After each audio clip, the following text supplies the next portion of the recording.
How do you play the small blind preflop in poker? Have you ever wondered how to navigate the tricky waters of playing the small blind preflop in poker?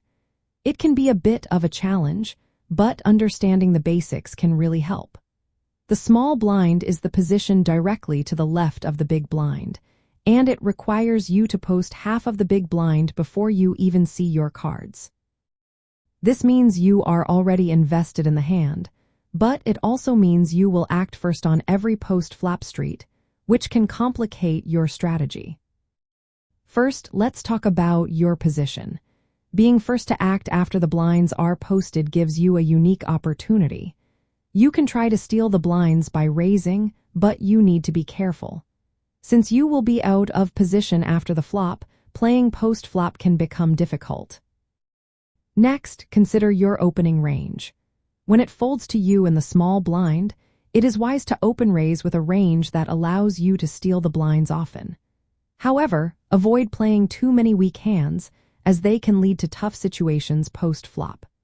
Your range should include strong hands and some speculative hands that can play well after the flop.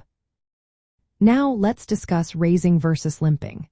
Generally, raising is the better option compared to limping, which is just calling the big blind. Limping gives the big blind a chance to see the flop cheaply while having position on you. By raising, you build the pot when you have a strong hand and can also force folds, winning the blinds right away. If another player raises before you act, you have a couple of options. You can either fold or 3-bet, which means re-raising, depending on the strength of your hand and how your opponent plays. Flat calling from the small blind is less common because it can put you in a tough spot post-flop.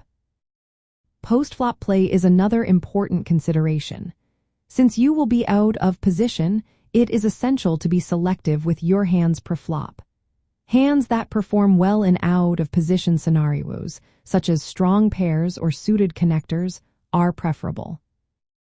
Adjusting your strategy based on your opponents is also key. If the big blind defends loosely, you might want to tighten your opening range or 3-bet more often. Against tighter players, you can open wider to steal more blinds. Lastly, think about stack sizes and the type of game you are playing.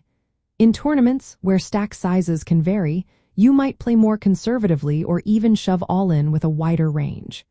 In cash games, deeper stacks allow for more complex post-flop play.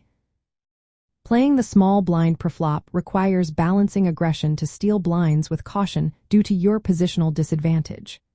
By opening with a solid range, favoring raising over limping, and adjusting to your opponents, you can navigate this tricky position effectively.